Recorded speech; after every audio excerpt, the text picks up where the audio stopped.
Hello, नमस्कार विद्यार्थी मित्रों। आज हम कक्षा 9वीं का टेक्स्ट बुक का यदि भाग देखें तो उनका अंतिम भाग रहेगा, क्योंकि 24वें चैप्टर में हम पहुंच चुके हैं। उसमें भी हमने एक भाग तो कंप्लीट कर लिया है, एक भाग अब उसका आज देखेंगे, ठीक है। फिर जाके ये हमारा 24वां चैप्टर जो है वो भी ओवर हो जाएगा, खत्म हो जाएगा, ठीक है। उसके बाद टेक्स्ट बुक का जो भाग का है तो वो तो संपूर्ण खत्म हो जाएगा इस साल के लिए। रिवीजन के तौर पर हम हालांकि वापस देखेंगे, पर एक बार तो हमारा ये कोर्स कंप्लीट हो जाएगा। इसके बाद थोड़े कुछ व्याकरण के मुद्दे जो है उसे हम देखने वाले हैं, ठीक है। तो जल्दी से टेक्स्ट बुक साथ में नोटबुक, पेन सब कुछ साथ लेकर आप बैठ जाइए और टेक्स्ट बुक के अंतर्गत 122 पेज नंबर जो है 24वां हमारा जो पाठ है, कौन सा है? कबीर के दोहे। उसी के ही अंदर हमने कुल मिलाकर 4 दोहे देखे थे।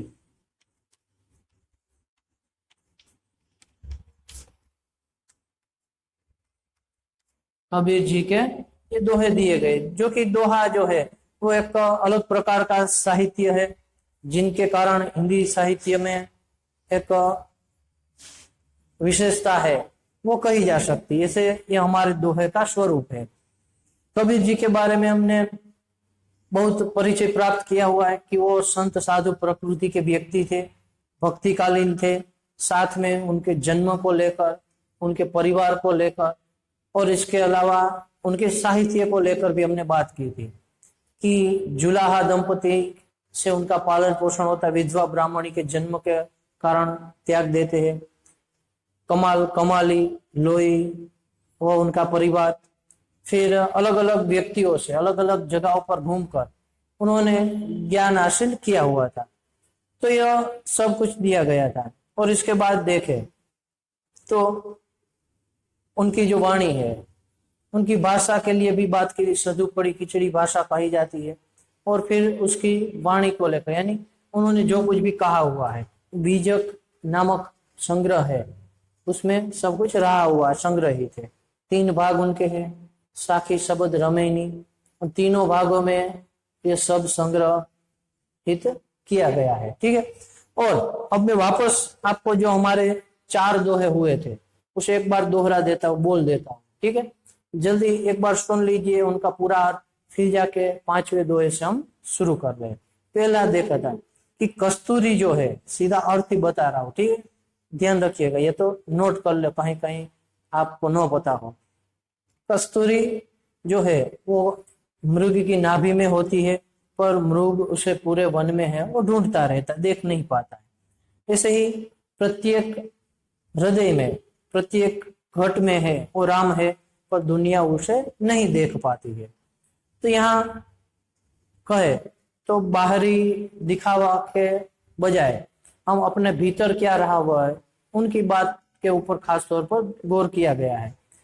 फिर दूसरा दोहा जो था उसमें हमने क्या देखा था कि मेरे पास कुछ नहीं, जो कुछ है वो तेरा दिया हुआ है। तो अंत में यह शरीर छोड़कर जब जाऊंगा तो तेरा ही तुझको सौंपते हुए जाऊंगा, तो उसमें मेरा क्या लगेगा, मेरा क्या जाने वाला है, मेरा क्या नुकसान है। तो इस प्रकार बेकार में संपत्ति इकट्ठी करना, स्वार्थ रखना, लोभ लालच रखना, उसे बुरा कहा गया है। फिर तीसरा दोहा हमने देखा, क्या बात थी, संत और दुष्ट जो है उसकी बात हमें समझाई गई थी कि संत के मिलने से है वो सुख मिलता है और दुष्ट के मिलने से हमें दुख होता है। तो इसलिए कहा था कि संत लोगों की सेवा करनी चाहिए ताकि यह जन्म जो है वह सफल हो जाए, ठीक है। तो इस तरह की बात को लेकर सच्चे मनुष्य है, भले आदमी है, संत व्यक्ति है, सज्जन व्यक्ति है, उनके साथ हमारा जीवन बिताना चाहिए तो हमें फायदा रहेगा। इसी बात को लेकर ये हमारा तीसरा दोहा था। और फिर चौथे दोहे में हमने क्या बात की थी कि स्वार्थ जो है, लोभ लालच है, उससे दूर रहना है, कि एहरन की चोरी करें, एहरन नामक जो पदार्थ है उनकी चोरी करते हैं, और सुई का दान यानी कि जरा सा दान करते हैं, ऊंचे चढ़कर देखते हैं कि कितनी दूर विमान कितना दूर है, कि थोड़ा सा दान करते कमाई ज्यादा होती है और फिर भी इतनी आशा रखते हैं और ऊंचे जाकर देखते हैं कि स्वर्ग से आने वाला विमान कितना दूर है। तो यहाँ स्वार्थ को छोड़कर यदि सही तरीके से काम करेंगे तो उनका फल अपने आप मिलेगा ही, कहीं ढूंढने जाने की जरूरत नहीं, ऐसा हम अर्थ निकाल सकते हैं। ठीक है, तो ऐसे कुल मिलाकर हमने यह 4 दोहे जो है वह देखे हुए थे। ठीक है, इसके बाद मैं आपको 5वें दोहे से समझा रहा हूं, बात कर रहे हैं हम। ठीक है, जल्दी टेक्स्ट बुक वगैरह साथ में रखिए और हम आगे देखते जा रहे हैं। हमारा यह 5वां दोहा रहेगा। क्या कहा है अब देखते, शब्द सही ध्यान रखिए। सोना सज्जन साधुजन, पहले तो बता दो क्या कहा है कि 5वें दोहे में दुर्जनों की सज्जनों की विशेषता है। दुर्जन क्या होता है, सज्जन कैसे होते हैं। दुर्जन यानी कि दुष्ट जन, जो एक तरह से खराब व्यक्तित्व वाला, खराब जो कार्य करते हैं, ऐसे दुष्ट को किसे कहे जाएंगे। और सज्जन जो है, अच्छे भले व्यक्ति है, वो कौन होते हैं, उन दोनों के गुण के बारे में बताया है। सोना सज्जन साधुजन, किन किन की बात आई। एक तो सोना, सोना यानी के सुवर्ण के लिए किया गोल्ड। फिर सोना सज्जन और साधुजन, साधु है और सज्जन। साधु यानी साधु संत जो होते हैं, अच्छे प्रकृति वाले व्यक्ति कह सकते हैं। सज्जन यानी अच्छा व्यक्ति, एक भला मानस।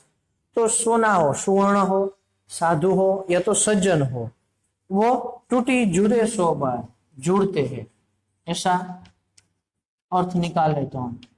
वो टूट कर भी जुड़े यानी कि जुड़ जाते हैं 100 बार। तो यदि 100 बार भी टूटे तो वापस वो जोड़ सकते हैं। जैसे सोना है, उसे और टूट गया होता है तो भी हम वापस उनको गर्म करते हुए उसे जोड़ सकते हैं। ठीक है, वो वापस ठीक हो जाता है। सज्जन का भी और साधु का भी ऐसा ही व्यवहार होता है कि उसे यदि अपने व्यवहार में कहीं कुछ कचास आई हुई हो, कहीं कुछ कमी आई हुई हो, ठीक है, तो कमी को है वो जोड़ने का प्रयत्न करता है और वापस अपना संबंध है वो बना लेता है। ठीक है, यानी एक तरह से है लोगों के साथ जुड़े रहता है, टूटने से भी उनके संबंध है वापस जोड़ता है। तो यह इन तीनों की प्रकृति है। अब दूसरा इनके लिए क्या कहा है कि दुर्जन कुंभ कुम्हार के, पर जो दुर्जन होते हैं, ये सज्जन की बात थी। अब दुर्जन है वह कैसे होते हैं, तो कुम्हार के कुंभ की तरह है, एक धक्का दरार। ठीक है, ये शॉर्ट में मैं आपको बता दूं तो किस तरह है कि दुर्जन जो होते हैं वो कुंभ यानी कि जो घड़ा होता है, मिट्टी का बना हुआ जो एक बर्तन है, वो कुंभ घड़ा जो कहते हैं वह। तो दुर्जन है वो कुम्हार के घड़े के समान है, एक धक्का दरा। एक धक्का भी उसे लग जाए या तो जरा सी चोट लगे तो उसमें क्या हो जाता है, दरार हो जाती है, यानी तिराड़ जो बोलते हैं, दरार पड़ जाती है। तो इसलिए कहा है कि ऐसे दुर्जन है उनका कैसा स्वभाव होता है कि वो संबंध बनाने में नहीं मानते। वो संबंध को यदि एक बार धक्का पहुंचता है, चोट लगती है, तो उस संबंध को तोड़कर वो दूर हो जाते हैं, उसे मनाने में वापस जोड़ने की कोशिश नहीं करते। यह दुर्जनों का हम कह सकते हैं। और सज्जन कैसे होते हैं कि वो चाहे संबंध में कहीं कमी आई हो, कहीं चोट लगी हो, तो उस चोट को वापस भर देते हैं, उस कमी को पूरी कर देते और अपना संबंध वापस जोड़ देते। तो यही फर्क है सज्जन और दुर्जन के बीच। वापस बोल दो एक बार कि सोना सज्जन साधुजन टूटने से भी बार बार जुड़ते हैं, पर दुर्जन है वो कुम्हार के कुंभ की तरह है, वह एक धक्का लगने से उसमें दरार आ जाती है।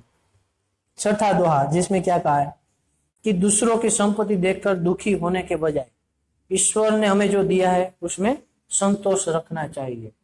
क्या कहा है छठे दोहे में, संतोष की मुख्य बात बताई गई है कि रूखा सूखा खाई के ठंडा पानी पियो। रूखा सूखा खाई के यानी कि जैसा मिला हुआ हो, सूखा हुआ हो या तो पुराना कल का मिला हुआ, रूखा हो तो सूखा हो, वो खाई के पानी पियो, ठंडा पानी पियो। पानी पीना, कि चाहे हमें कुछ भी मिले, जैसा भी मिले उसे खाकर हमें अपनी भूख है और शांत कर लेनी चाहिए। पानी पीकर भी हमें अपनी भूख मिटा लेनी चाहिए। पर क्या कहा है, देख पराई चुपड़ी, चुपड़ी रोटी को देखकर है वो ललचाना नहीं। ये मुख्य मुख्य बात थी, मैं यहाँ जोड़ते जा रहा हूं। क्या कहा कि रूखा सूखा खाई के, कि जैसा मिला हुआ है वैसा ही खाकर है और ठंडा पानी पीकर हमें अपनी भूख है उसे संतोषनी चाहिए। पर पराई चुपड़ी, पराई यानी कि दूसरों की, चुपड़ी यानी कि घी वगैरह जो कहे, मक्खन कहे, चोपड़ी हुई ऐसी रोटी देखकर, दूसरों की ऐसी वानगी या तो एक कहे खाने की चीज देखकर, मत ललचावे जीव, अपना जीव जो है उसे ललचाना नहीं चाहिए। ठीक है, तो इस तरह यहाँ संतोष की बात मुख्य कही गई है कि यदि हमारे अंदर संतोष हो तो हमें किसी चीज की जरूरत नहीं रखनी है और हमें इच्छा नहीं होगी। इसी तरह दूसरों का देखकर हमें ललचाना नहीं चाहिए, हमारे पास जो है उतने में हमें संतोष मानना चाहिए। तो यह छठा दुआ था। सातवें में संसार में 5 रत्न है उनके बारे में कहा गया। क्या कहा कि कबीर कहते हैं इस संसार में 5 रत्न, संसार में 5 रत्न है। कौन कौन से कहे? कबीर जी कहते कि यह संसार है वो 5 रत्नों से बना हुआ है। वैसे देखे तो हीरा, माणिक, मोती, धन संपत्ति, दौलत, खनिज वगैरह एक रत्न की तरह ही है। हीरा, माणिक, मोती, पन्ना जो उसे रत्न कहा जाता है। पर कबीर के अनुसार इस संसार में 5 रत्न मुख्य कौन कौन से? एक तो साधु मिलन, साधु मिलन, ठीक है। फिर दूसरा क्या कहा? हरि भजन,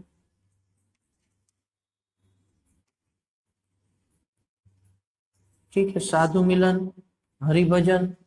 फिर दया, दीन, उपकार, क्या? दया, दीन और उपकार, ठीक है।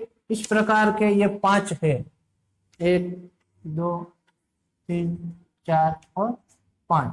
यह 5 संसार के मुख्य रत्न है। कौन कौन से? एक तो साधु मिलन, साधु मिलन यानी साधु संतों से, सज्जन व्यक्तियों से है वो सत्संग करना, उनके साथ रहना, इसे जीवन बिताना, तो साधु मिलन। फिर हरि भजन, भगवान की भक्ति करना, भजन करना।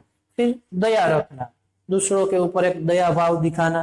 फिर दीन, दीन यानी के नम्र बनना, गरीब के अर्थ में ही नहीं है सिर्फ, यहाँ दीन यानी कि नम्र, एक विवेकशील बनना, नम्र बनना। और उपकार, उपकार यानी कि भला करना, दूसरों का अच्छा करना, मदद करना। तो यही 5 इस संसार के मुख्य रत्न है कबीर के अनुसार। तो इसे लेकर जो भी व्यक्ति चलता है उनका जीवन सफल हो जाता है, वो धन्य है। फिर से दोहरा देता हूं, कबीर कहते हैं इस संसार में 5 रत्न मुख्य है, साधु मिलन, हरि भजन, दया, दीन और उपकार, ठीक है। उसके बाद 8वां दोहा क्या कहा गया है कि उसमें बाह्य डंबर का विरोध किया गया है। कि जैसे हमने कबीर जी के परिचय में देखा कि कबीर एक साधु संत प्रकृति वाले व्यक्ति थे, कई जगहों पर वो घूमे हुए थे और वो कोई एक धर्म को लेकर न मानते थे, न वो मुसलमान में मानते थे, न ही हिंदू में मानते थे, या तो कोई भी अन्य धर्म को भी ले ले तो कोई भी एक धर्म में नहीं मानते थे। जो जो धर्म में उसे गलत लगा उन सभी धर्मों का उन्होंने, यानी सभी धर्मों की इस प्रकार की गलतियों का, उनकी नीति रीतियों का जो सामाजिक तौर पर ठीक नहीं है उनका उन्होंने विरोध किया हुआ। ऐसे बाह्य आडंबर यानी हिंदू जो है वो मूर्ति पूजा करते, माला वगैरह, धूप दीप नैवेद्य चढ़ाते हैं, तो उन सभी का भी विरोध किया कि ऐसा करना ठीक नहीं, यदि अच्छे काम करोगे तो अपने आप आपको फल मिलेगा। इसी तरह मुस्लिम के ऊपर भी चोट की है और उसी से जुड़ा यह दोहा जो है यहाँ पर दिया गया। देखते हैं क्या कहते हैं। कबीर कहते हैं काकर पाथर जोड़ी के, क्या कहा? कंकण पत्थर जोड़ी के, काकर पाथर, काकर यानी के कंकण यानी के छोटे मोटे जो कंकड़ होते हैं वो, और पाथर यानी कि पत्थरों को जोड़ी के यानी कि जोड़कर, ये तो एक साथ करते हुए मस्जिद लई चिनाई, मस्जिद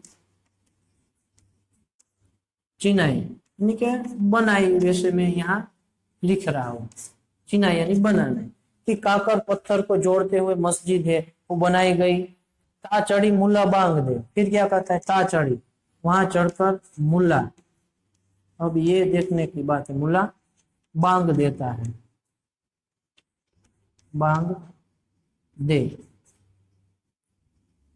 ठीक है। क्या बात है कि कंकड़ पत्थरों से यानी मेहनत करते हुए मस्जिद बनाई गई है, और उस पर चढ़ता मुल्ला, मुल्ला यानी क्या होगा, कि समझाने के लिए मैं कहूँ तो कि मंदिर में जिस प्रकार पुजारी होता है, ऐसा जिनका मंदिर में पुजारी का स्थान होता है, उसी तरह मस्जिद का मुख्य व्यक्ति का है वो कौन कहा जाएगा, मुल्ला।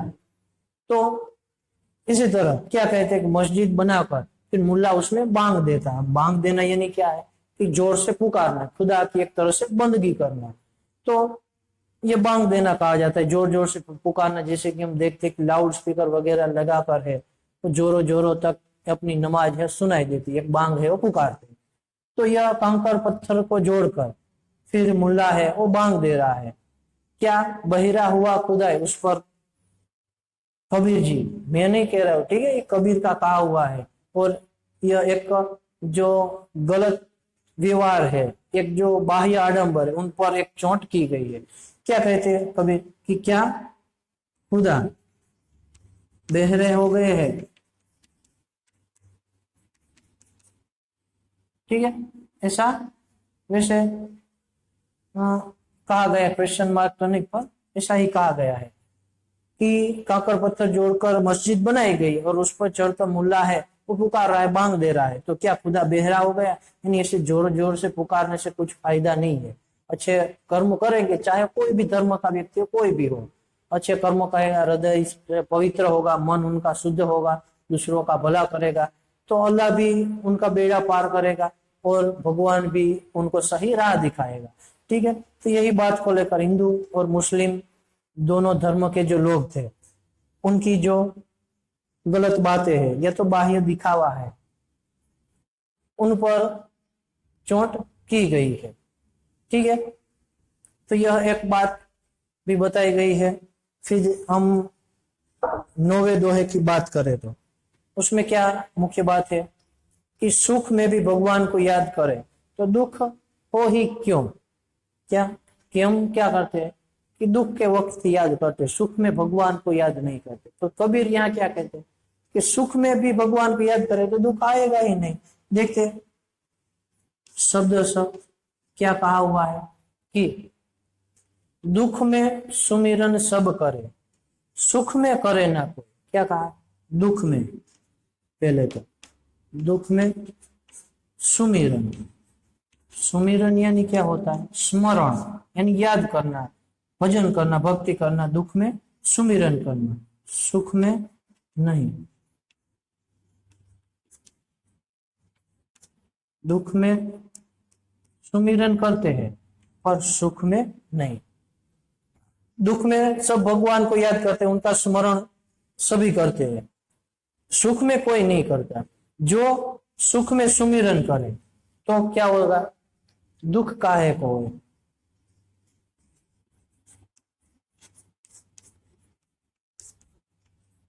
दुख में सुमिरन से दुख न हो, ठीक है। ऐसा मैं एक मुद्दा है वो बना देता हूँ शॉर्ट एंड स्वीट, क्या कि दुख में तो सब कोई भगवान को याद करता है, सुख में कोई याद नहीं करता। यदि सुख में ही, सुख में सुमिरन करे, सुख में ही भगवान को याद किया जाए तो दुख काहे को हो, तो दुख आने की नौबत ही नहीं आएगी। कि यदि सुख के व्यक्ति भगवान को हम याद करेंगे तो भगवान हर वक्त हमारे साथ रहेंगे और जिनके कारण दुख आने की नौबत ही नहीं आएगी, ठीक है। तो इसीलिए कहा है कबीर जी ने कि दुख के वक्त हम याद करते हैं पर सुख के वक्त भी याद किया जाए तो दुख आए ही नहीं, ठीक है। इस तरह ये 9 दोहे, हालांकि किसी की टेक्स्ट बुक में 10 तक नहीं दिए हो गए, हालांकि मूल रूप से 10 दोहे हैं, उससे जुड़े 1-2 प्रश्न भी दिए गए हैं। इसलिए चाहे 10वां दोहा आपकी टेक्स्ट बुक में हो ना हो, पर मैं 10वां दोहा फिर भी समझा रहा हूं, उससे जुड़ा कोई भी प्रश्न आए तो हम आसान से उत्तर उनका लिख सके। ठीक है, इसलिए ये 10वां दोहा भी मैं समझा रहा हूं, चाहे हो ना हो। ठीक है, समझ ले। गोधन, गजधन, वारिधन। गोधन यानी के गाय, गजधन यानी के हाथी, और वारिधन यानी के घोड़े। यह सब क्या है? धन, यानी कि एक धन के समान, एक कीमती है, एक पैसे है। कि हम यदि धन दौलत के रूप में गिने तो किसे किसे गिन सकते? ये तो हमारे पास रही हुई गाय है, हाथी है, घोड़े है, उसे एक हमारी संपत्ति कह सकते। फिर क्या, हमारा मकान है या गाड़ी बंगला है वगैरह। ठीक है, बाकी धन दौलत पैसे तो रह गई, तो यह सब हमारी संपत्ति। अब इसके रहते हुए क्या कहा? और भी कहा है रतन धन, रत्न रूपी धन। यह सारे धन है। कौन कौन से? गाय रूपी धन, गोधन यानी गाय रूपी धन, गजधन यानी हाथी रूपी धन, और रतन धन खान, रत्न रूपी धन जो है वो एक खान है, यानी एक हमारी संपत्ति है। क्या कहा कि उसी से ही हम अपना एक गौरव है, बड़प्पन है, एक अपना अभिमान है वो जताते हैं। पर कबीर जी यहाँ क्या कहते कि जब आवे संतोष धन, पर जब संतोष धन आता है, यानी कि मनुष्य के अंदर जब संतोष का गुण आ जाता है, उसे सभी वस्तुओं से संतोष मिल जाता है, जो अपने पास है उसी में ही, तो क्या होगा? सब धन धूरी समान, यानी कि धूल समान। ठीक है, क्या कहा कि हम धन के रूप में किसे मानते हैं? कि पैसे हो, गाड़ी बंगला हो, नौकर चाकर हो, प्रॉपर्टी हो वगैरह, हमारा एक संपत्ति है, धन है। इसी तरह गाय है, हाथी है, घोड़े है, रत्न है, सोना चांदी वगैरह का है, वो हमारे सारा धन है। पर कबीर यहाँ कहते कि यह धन है वो धनों की खान है, पर जब संतोष नामक धन मिलता है, संतोष सबके अंदर आ जाएगा, तो ये सारे ही धन जो है, गाड़ी बंगला का है, नौकर चाकर, गाय घोड़े हाथी रत्न, वो सारे ही क्या हो जाते हैं? धूरी समान। धूरी यानी के धूल मिट्टी के समान है, उनके लिए यह कोई मायने नहीं रखे, इनका कुछ भी मूल्य नहीं है। ठीक है, तो इस प्रकार ये 10वां दोहा हमारा दिया गया। हालांकि यह 10 दोहे का, यानी कि आज के जो हमने 5 से लेकर 10 देखे, कुल 6, उनका शॉर्ट में मैंने यहाँ लिखा हुआ है, जल्दी से नोट कर लीजिए। और मैं वापस 1 से 10 तक है वो शॉर्ट में आपको बोल रहा हूँ। ठीक है, वो भी सुन लेना। कि कस्तूरी है, मृग की नाभि में होती है, फिर भी मृग उसे ढूंढ नहीं पाता। ऐसे ही प्रत्येक के हृदय में राम है, पर कोई दुनिया उसे नहीं देख पाती। दूसरा कहा कि मेरे पास कुछ नहीं, जो कुछ है वो तेरा है, तो तेरा तुझके सौंपते जा रहा हूं, तो मेरा उसमें क्या लगेगा। फिर तीसरे में कहा कि संत के मिलने से सुख होता है और दुष्ट के मिलने से दुख होता है, तो संत की सेवा करनी चाहिए, तो हमें यह जन्म है वो सफल हो जाएगा। चौथा, एरन की चोरी करते हैं और सुई का दान करते हैं, फिर ऊंचे चढ़कर देखते हैं कि स्वर्ग से आने वाला विमान कितना दूर है। तो ये चौथा दुआ था। पांचवा कि सोना सज्जन और साधुजन है, टूटने से भी बार बार वो जुड़ते हैं, पर दुर्जन जो है वो कुम्हार के कुंभ की तरह है, एक धक्का लगने से उसमें दरार आ जाती है। फिर छठा देखा था कि रूखा सूखा खाई के और ठंडा पानी पीते हुए हमें संतोष मनाना चाहिए, पर दूसरों की चुपड़ी हुई रोटी देखकर हमारा जी नहीं ललचाना है। फिर सातवें में क्या कहा? कबीर ने कहा कि इस संसार में 5 तत्व मुख्य है। कौन कौन से? साधु मिलन, हरिभजन, दया, दीन और उपकार। ठीक है। 8वां दुआ देखा था कि कंकड़ पत्थरों को जोड़कर मस्जिद बनाई गई है और फिर उस पर चढ़कर मुल्ला है वो बांग दे रहा है, तो क्या खुदा बेहरे हो गए? इस तरह चोट की गई थी।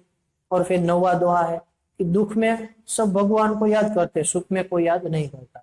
यदि सुख में ही भगवान को याद किया जाए तो दुख काहे को आएगा, कैसे आएगा? फिर अंतिम 10वां था कि गाय रूपी धन है, हाथी रूपी धन, घोड़े रूपी धन और रत्न रूपी धन को हम मानते हैं, पर जब मनुष्य में संतोष रूपी धन आ जाता है तो यह सारे ही धन जो है वो धूल समान हो जाते हैं।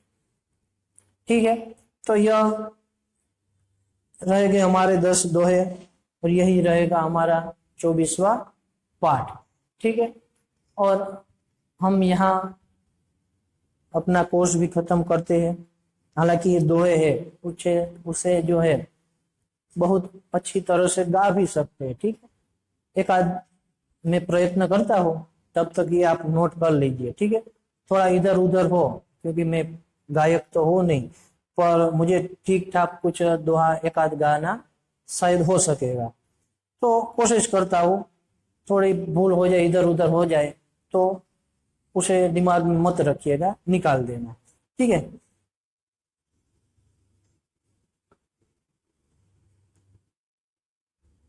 नौवा दोहा जो है वो शायद हो सकेगा, तो वो प्रयत्न करता हूँ। दुख में सुमिरन सब करे, सुख में करे न कोई। दुख में सुमिरन सब करे, सुख में करे न कोई।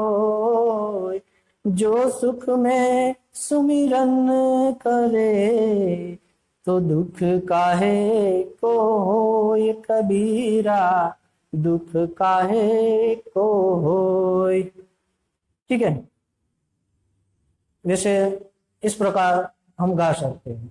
अब हम बात करें अंतिम, तो आप पढ़ना भी शुरू रखिए। अभी एग्जाम भी आने वाली है, वो टाइम टेबल वगैरह भी है, वो आपको एप्लीकेशन के जरिए मिल जाएगा।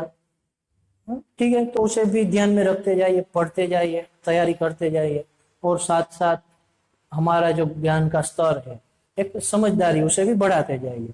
फिर भी घर पर रहिए, सुरक्षित रहिए। ठीक है, फिर मिलेंगे। धन्यवाद।